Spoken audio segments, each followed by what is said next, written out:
যদিও মেয়েটা কালো, তবুও হাসি মুখে বিয়ে করেছি, কারণ বাবার পছন্দ করা ছিল। আর যতই অমান্য করি না কেন, বাবার কোনো কথাই ফেলতে পারি না।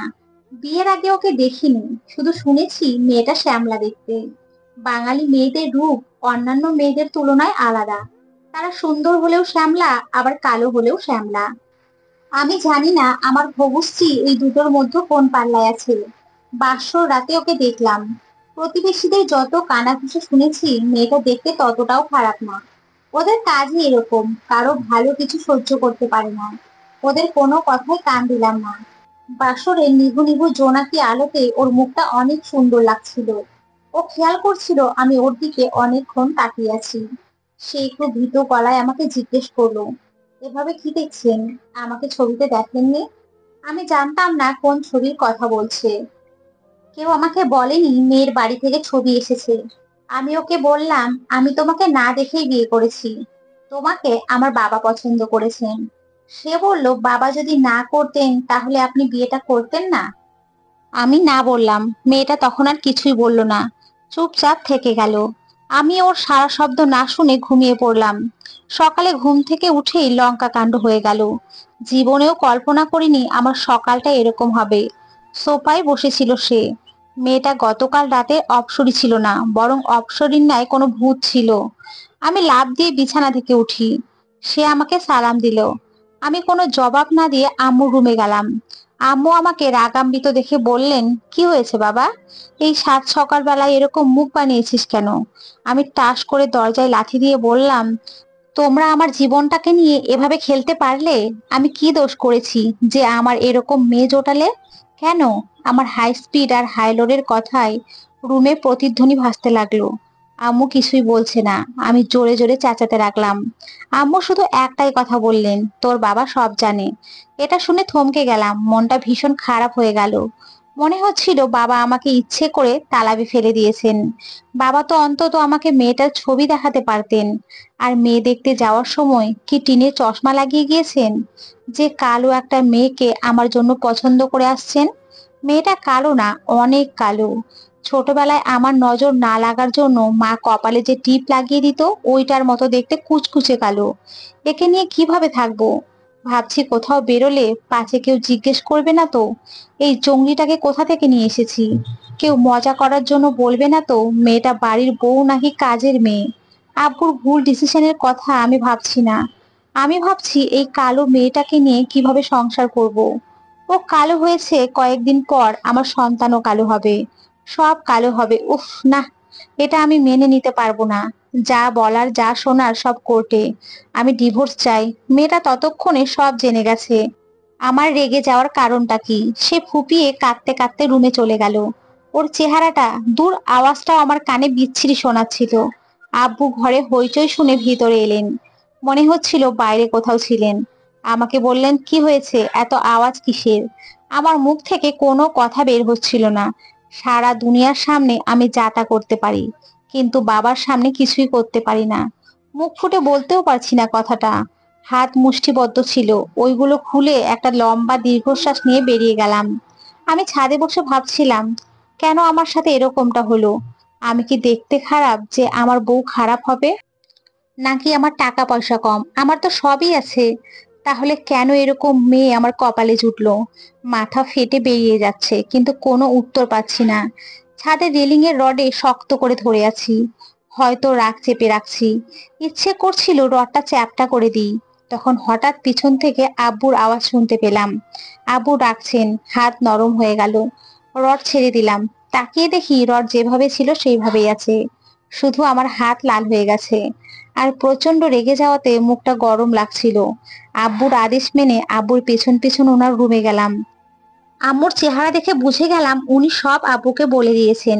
তার মানে এখন আর নাটক করা যাবে না, যা বলার ক্লিয়ার কাট বলবো।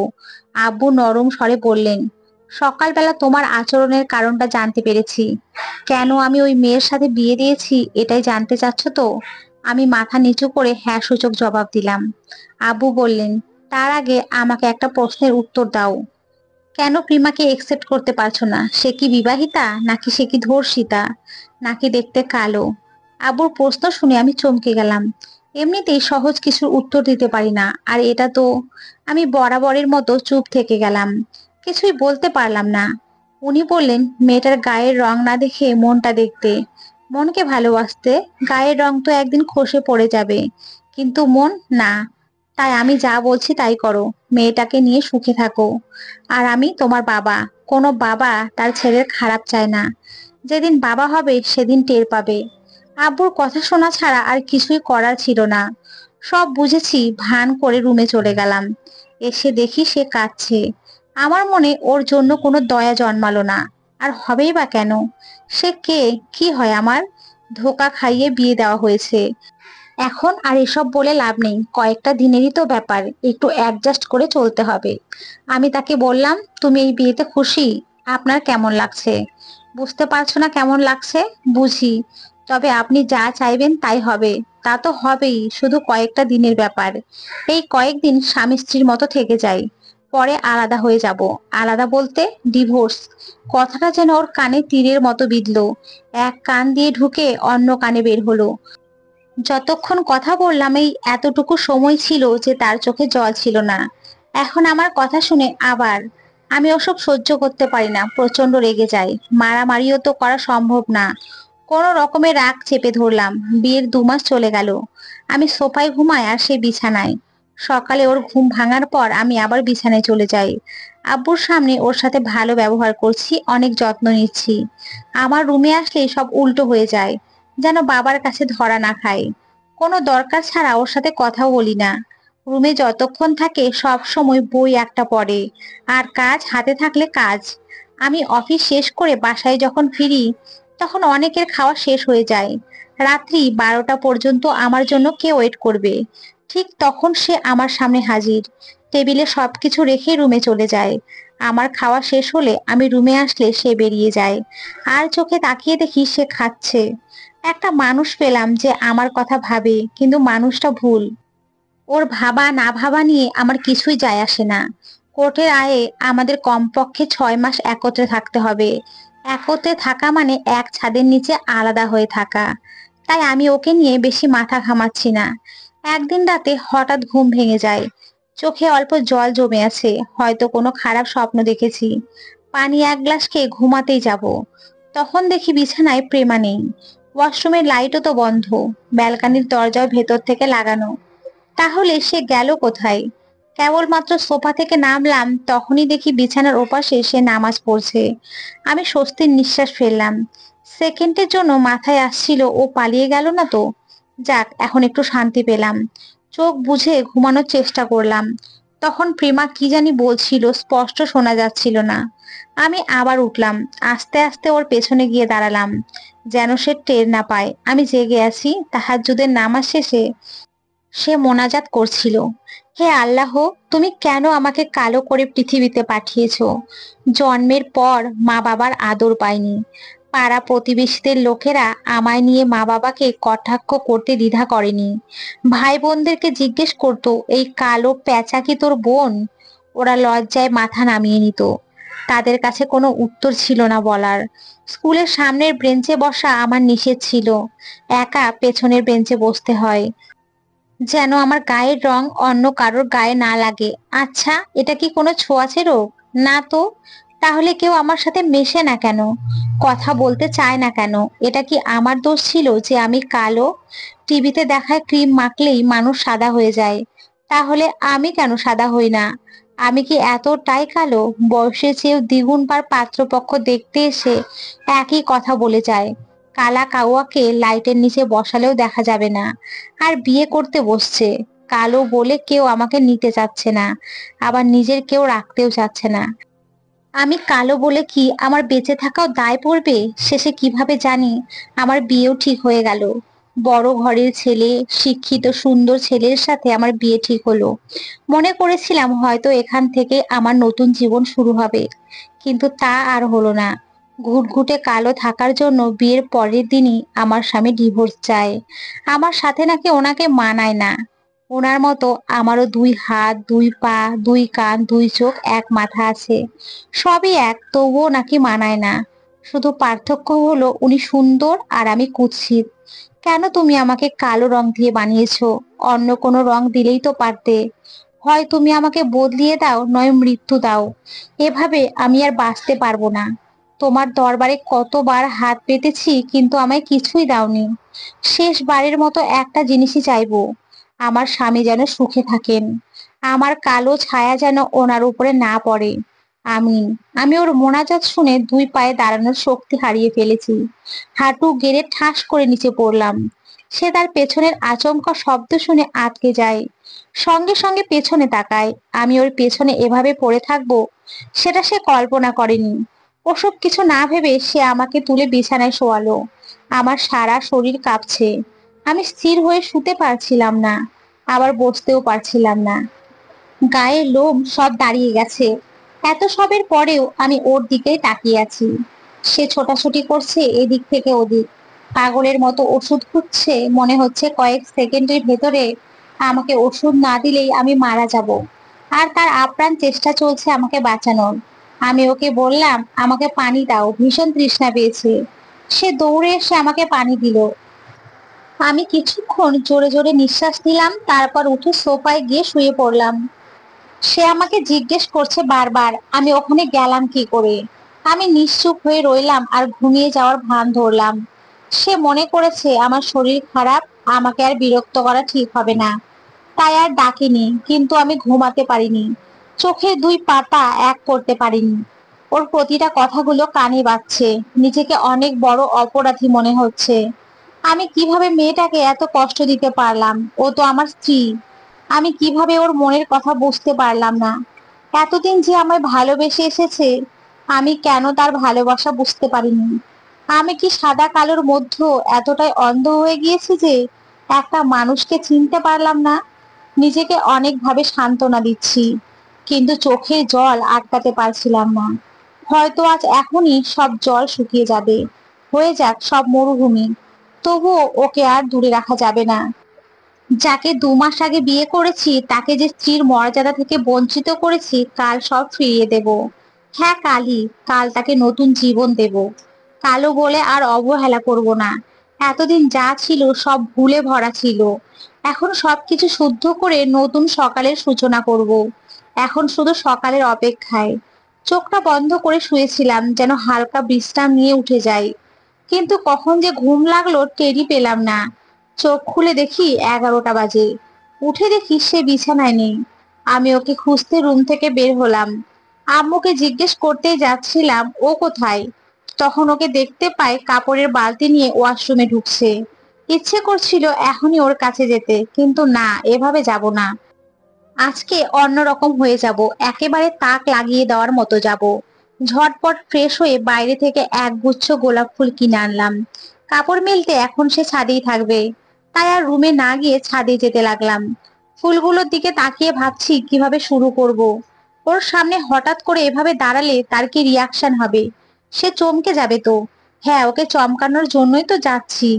ভাবতেই আমার মুখের এক কোণে হাসি ফুটলো। তখন হঠাৎই কিছু একটা নিচে পড়ার শব্দ হলো। মনে হচ্ছিল কিছু সিঁড়ি থেকে পড়ছে। আমি মাথাটা একটু তুলতেই প্রিমার পড়ে যাওয়াটা দেখতে পেলাম। আমি এক পা বাড়াবার আগেই সে আমার পায়ের কাছে এসে পড়লো। ওর নাকে মুখে রক্ত, মাথা অনেকটা ফেটে গেছে। আমি ওর অবস্থা দেখে প্রায় জ্ঞান হারিয়ে ফেলি, তবুও ফেললাম না। হাত থেকে ফুলগুলো পড়ে গেল। আব্বু আম্মু তারা দৌড়ে আসলেন। আমি মূর্তির মতো দাঁড়িয়ে থাকলাম। আব্বু ড্রাইভারকে কল দিয়ে বের হতে বললেন। আমি প্রিমাকে কোলে নিয়ে গাড়িতে যাই। এই প্রথম আমি তাকে স্পর্শ করছি। আলাদা একটা শিহরণ আমায় ছুঁয়ে গেল, তাও ভুল সময়ে। গাড়ি যত দ্রুত যাচ্ছিল, ওর রক্তে আমি তত লাল হচ্ছি। ওকে বাহুতে বসিয়ে হাত দিয়ে চেপে রক্ত বন্ধের চেষ্টা করছি, কিন্তু পারছি না। রক্ত ওর ঝরছে, কিন্তু কষ্ট পাচ্ছি আমি। বুঝতে পারছি না এই কেমন কষ্ট। প্রিমার রক্তে গাড়ি যখন পুরোটা লাল হয়ে যায়, তখন আমরা হাসপাতালে পৌঁছালাম। তৎক্ষণাৎ তাকে ইমার্জেন্সি রুমে নেওয়া হয়। আমি ছানা মাখা রক্তে ভিজে দেয়ালে হেলান দিয়ে বসি। ভাবতেই পারছিলাম না এরকম কিছু হবে। কিছুক্ষণ পর ডাক্তার এসে বলল, অনেক রক্তক্ষরণ হয়েছে, ইমিডিয়েটলি 5 ব্যাগ রক্ত লাগবে। আব্বু ডাক্তারকে জিজ্ঞেস করলেন, রক্তের গ্রুপ কি? ডাক্তার বলল, বি পজিটিভ। আমি তখন বললাম আমার রক্তের গ্রুপও বি পজিটিভ। আমি, আব্বু আর আমার ছোট ভাই কেবিনে গেলাম। ডাক্তার বলল আমি একা এত রক্ত দিতে পারবো না। তাই আব্বু আর ছোট ভাইয়ের গ্রুপ একই থাকায় রক্ত দিলাম। প্রায় 4 ঘন্টার অপারেশনের পর ডাক্তার বের হলো। আমরা সবাই ডাক্তারের কাছে এগিয়ে গেলাম। ডাক্তারের মুখ নিচু করা, কিছুই বলছে না। আব্বু ডাক্তারকে বললেন আমার বৌমা কেমন আছে, কি করছে। আম্মু জিজ্ঞেস করলেন আপনি চুপ করে আছেন কেন, কিছু বলুন। ডাক্তার তখন আব্বুর কাঁধে হাত রেখে মাথা নাড়িয়ে না সূচক ইশারা দেখালেন। আমি ইশারা দেখেই দাঁড়ানো অবস্থাতেই পড়ে যাই। ভাই এসে আমাকে সামলালো। আব্বু ডাক্তারকে বলছেন আবার বৌমাকে দেখতে, ওর কিছু হয়নি, ওকে ভালো করে চেক করুন। আব্বু নিস্তেজ হয়ে মাটিতে ঢলে পড়লেন। আম্মু ওনাকে চেয়ারে নিয়ে বসালেন। আমি নির্বাক হয়ে যাই, ডাক্তারের কথা আমার বিশ্বাসই হচ্ছিল না। তাই আমি ওটির ভেতরে ঢুকে যাই। ওর থ্যাতলানো মাথায় সেলাই, নাকে ব্যান্ডেজ দেখে আমি আটকে যাই। পা যেন আমার চলতেই চাচ্ছিল না। তবুও একটু একটু করে এগোলাম। আমি কোনোদিন ওকে ওর নাম ধরে ডাকিনি, আজ ডাকছি। প্রিমা, ও প্রিমা। সে কোনো রেসপন্স করছে না। আমি ঢোক একটা গিলে ওর হাত ধরি, হাত বোলাতে থাকি আর ডাকতে থাকি। কিন্তু সে কোনো উত্তর দিচ্ছে না। আমার চোখ জলে ভরে যায়, কিছুই দেখতে পাচ্ছিলাম না। মনে হচ্ছে চোখের পানিতেই ডুবে গেছি। শেষে আমি জ্ঞান হারিয়ে ফেললাম। আমার যখন জ্ঞান ফেরে আমি নিজেকে একটা রুমে আবিষ্কার করি। জ্ঞান ফিরতেই আমি প্রিমাকে খুঁজতে থাকি। আর নার্স আব্বুকে খুঁজছে, যেন বলতে পারে আমার জ্ঞান ফিরেছে। নিজেকে অনেক দুর্বল মনে হচ্ছিল, তবুও ওকে খুঁজতে বের হয়েছি। কয়েকটা নার্স আমাকে প্রায় অচেতন অবস্থায় ধরে রাখে। মেডিসিন একটা আর তার সাথে ইঞ্জেকশন দিল। কয়েক মিনিট দুর্বল ছিলাম, তারপরে শরীর আস্তে আস্তে একটু এনার্জি পেলাম। প্রিমার লাশ নিয়ে সবাই বাসায় ফিরছিল, চারিদিকে কান্নার আওয়াজ। হয়তো কেউ হারানোর ব্যথায় কাঁদছে, নয়তো সে আর বেঁচে নেই তাই কাঁদছে। কিন্তু আমি কাঁদছি কষ্টে, নিজের কষ্টে কাঁদছি। তাকে আমি যত কষ্ট দিয়েছি সব যেন উল্টো ঘুরে আমার বুকেই বিচ্ছে। নিজেই নিজেকে আজ মেরে ফেললাম, কফিন করে ওকে কবরে নিয়ে যাচ্ছি। কয়েক মাস আগে আমি তাকে বিয়ে করে গাড়ি করে আমার বাসায় এনেছিলাম। আর আজকে সারাটা রাস্তা আমার চোখের জলে ভিজছিল, সাথে সাথে আবার শুকিয়েও যাচ্ছে। কিন্তু চোখ থেকে পানি ঝরা বন্ধ হচ্ছে না। এ কেমন শাস্তি ভোগ করছি আন্দাজি নেই। 3.5 ফুট মাটির নিচে যখন ওকে রাখা হলো, আমার কান্নার বেগ বেড়ে গেল। আমার ইচ্ছে করছিল যেন ওর পাশে যাই, কিন্তু মানুষেরা আটকে রাখলো আমায়। বড় বড় বাঁশের উপরে যখন সবাই মাটি ছিটিয়ে দিচ্ছিল, আমার কলিজাটা ফেটে যাচ্ছিল। ও দূরে চলে গেছে, তবুও মনে হচ্ছে কেউ যেন আমার পাশ থেকে ওকে দূরে সরিয়ে দিচ্ছে। এগুলো আমি সহ্য করতে পারছি না, একটুও না। প্রিমা যখন প্রথমবার আমার সামনে কাঁদছিল, তখন বিচ্ছিরি লাগছিল শুনতে। এখন ইচ্ছে করছে ওর কান্না শুনে সারা জীবন কাটিয়ে দিতে, কিন্তু ভাগ্যটা সাথে নেই। শুনেছিলাম দাঁত থাকতে দাঁতের মর্ম দিতে হয়, আজ সেটার মানে বুঝতে পেরেছি। ওকে দাফন করে যখন বাসায় ফিরছিলাম, তখন রাস্তায় পুলিশ আটকালো। কিছু বোঝার আগেই ওরা আমাকে তাদের গাড়িতে তুলে নেয়। যেতে যেতে বুঝতে পারলাম কেউ একজন আমার উপরে কেস দিয়েছে, নিজের স্ত্রীকে হত্যার কেস। এটা শোনার আগে যদি আমার কান ফেটে যেত, তাহলেও দুঃখ পেতাম না। গ্লাস যেভাবে পড়ে ভেঙে চুরমার হয়ে যায়, সেইভাবে আমার ভরসাও আমাকে ছেড়ে দিল। নিজের উপরে আর কোনো নির্ভরতার আশা দেখতে পাচ্ছি না। এরই মধ্যে আমাকে নিজের স্ত্রীর হত্যার দায়ে যাবজ্জীবন কারাদণ্ড দেয়া হলো। আজ প্রায় 4 বছর পেরিয়ে গেল। আমি কারাগারে। পুরোনো দিনের কথাগুলো মনে করছিলাম, মনে করছি আমার প্রিমার কথা, যাকে এক বিন্দু ভালোবাসা দিতে না পেরেও আজও পাগলের মতো ভালোবেসে যাচ্ছি।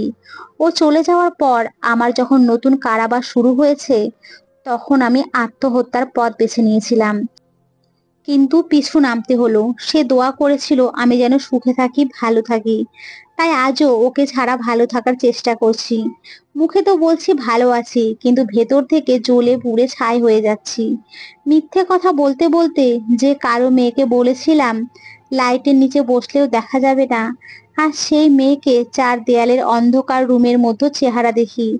চোখ বন্ধ করলে 2 চোখের আধারেই তার মুখ ভাসে। সব অন্ধকার জায়গায় ওরই ছবি ফুটে ওঠে। এক রুমের মধ্যে শত ভোল্টেজের আলোকসজ্জায় কোনো এক অন্ধকার জায়গা যেমন বেমানান, ঠিক একইভাবে প্রিমা বেঁচে থাকতে আমার জীবন ছিল। আর ওর মৃত্যুর পর পুরো রুম অন্ধকার, শুধু ওই কোনো এক জায়গায় একটু আলো, যেমন আবছা আশা দেখায় সেরকমই জীবন চলছে। হয়তো এরকমই চলতে থাকবে যতদিন না পর্যন্ত সে আলো দিচ্ছে বা নিজে অন্ধকারে না যাচ্ছি।